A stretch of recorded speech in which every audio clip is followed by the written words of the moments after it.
Hey, welcome back to another episode of Family Foundations. I'm Pastor Shane. You know, all these current restrictions related to COVID-19, they've created many parenting challenges.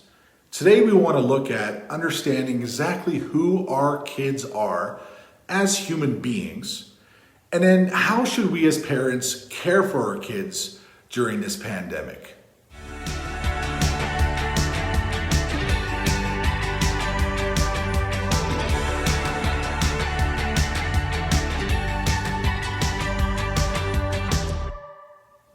You know, in Psalms chapter 8, verses 4, the psalmist asks a really important question.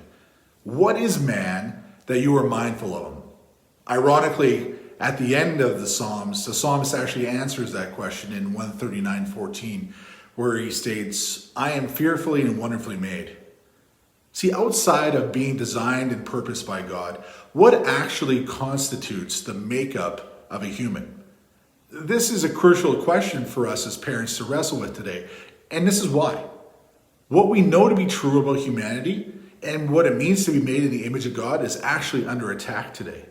Did you know that there are over 120 different genders today? And that list seems to be growing. But this specific episode isn't directed towards understanding gender. Instead, we need to understand what it actually means to be human, especially as it relates to a human made in the image of God. Now, I also want to be clear. Today, I don't want to make a political statement. I don't want to make this about regulations. I don't want this to be about masks. But we're going to talk about some things that maybe makes it sound like I'm being a little political. But I want us to know exactly who we are as humans, because knowing who God has created us to be as humans will help us guide our kids through these difficult times. Now, I'm going to propose that as humans, we are the sum of 5 specific parts. See, this is viewing humans as a holistic being, meaning that the whole of a person is made up of many parts. Each human is a physical, mental, emotional, relational, and spiritual being. The physical part pertains to our physical body, such as our muscles or lungs. The mental part considers our mind and includes our intellect and our ability to learn, process, and understand. Our emotional part speaks to our ability to feel and be aware of our environments and how they interact with us. The relational part is the specific part of a human that is designed to interact and engage with others. And the spiritual part is the aspect that is within every single person, which gives us the ability to know and love God. What makes us so unique as humans is that all 5 of these categories are all engaged with one another. For example, when I have a lot of things on my mind, it often leads to a restless sleep.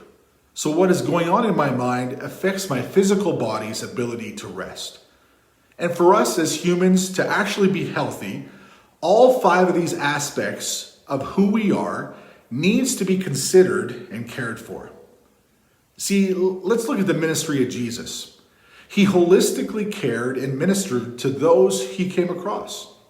Take, for instance, the countless people whose physical bodies Jesus healed, whether it be the leper, the blind, or the mute.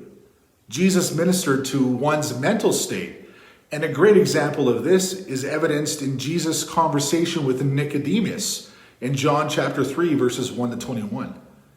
Jesus also sought to minister to the emotional state of people, such as when he healed the daughter of Jairus in Mark chapter 5, 21 to 43, and when he comforted Mary and Martha when Lazarus died in John 11, 1 to 44. In many cases, Jesus cared for one's relational makeup, such as when he healed the leper in Matthew 8, 1 to 4, which made him ceremonially clean and able to again rejoin society. And Jesus thought of one's spiritual state, such as the story in Mark chapter 2, verses 1 to 12, when he forgave a paralytic's sin while also healing him. See, Jesus demonstrated that he was deeply concerned about caring for the whole person. And this should also be our concern when it comes to caring for our kids. See, to disciple our kids well is to not only care for their spiritual well-being, but to care for their physical, mental, emotional, relational, and spiritual needs. And when an aspect of who we are is not cared for or nurtured, it will actually start to affect, usually quite negatively, the other aspects of our humanity. Now that we've established what the makeup of a human is, the next question that we need to think about is, what does it look like to love your neighbor? Everyone, your kids, you, your neighbor, we're all image bearers of God with immense value and purpose. And we all need to be cared for in a holistic way, simply because that's how God has designed us to actually operate. And I wonder, are we loving our neighbors the way that God has intended if we really fail to care for them holistically? One of the challenges I have faced as a dad in this time of COVID restrictions is watching my own kids endure the challenge of limited physical activities and social interaction. What becomes crucial for us as parents is to actually monitor where our kids are at and what they actually need quite carefully. Because when one aspect of their being, such as social interaction or limited physical activity, starts to maybe go into the red, it will start to leak into all the other areas of their being. Think about it through the lens of, say, fasting. When we fast from food, we are denying our body something that it needs to survive. And sure, you can fast for a time. And I also believe that it can be beneficial to you to fast for a time. But our humanity also comes with limits. And at some point, the fast needs to be broken in order for the body to survive. And I think we are well aware of the current social restraints that we're all currently enduring, and I think they're hard on everyone. So many people are hurting. Loved ones can't see each other. Loneliness, anxiety, depression, suicide are all soaring. So again, we need to ask, what does it mean to love our neighbor? See, can we endure hardships for a time? I think we can. In fact, I believe it's in these times of trial, such as those that we are facing today, that the Lord may actually want to use to grow our character, much like what is described in Romans chapter 5. But I suspect our kids don't have the same capacities to maybe deal with these types of deficiencies, maybe like you or I as parents. So what then do we as parents do? Well, I'm going to tell you my one rule for living in a time of COVID restrictions.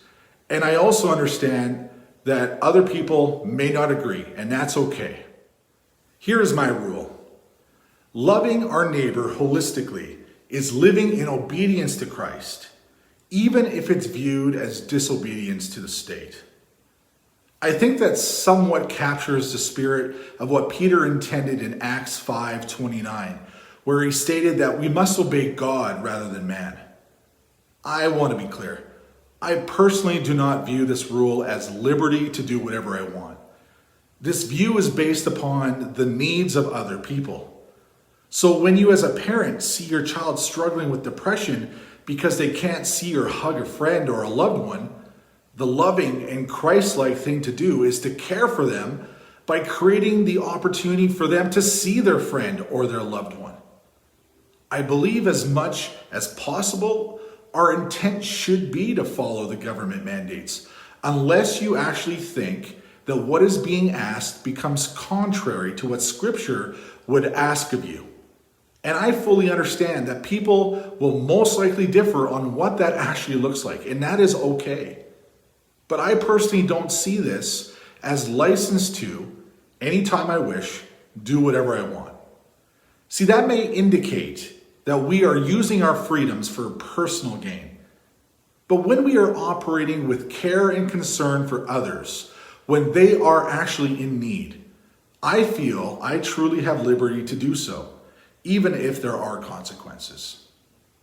This is not easy stuff, and I hope this maybe will help you further to formulate your own thoughts on how, as a parent, in these trying times, we need to actually operate and raise and disciple our kids.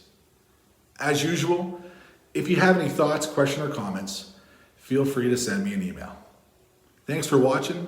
We'll see you next time.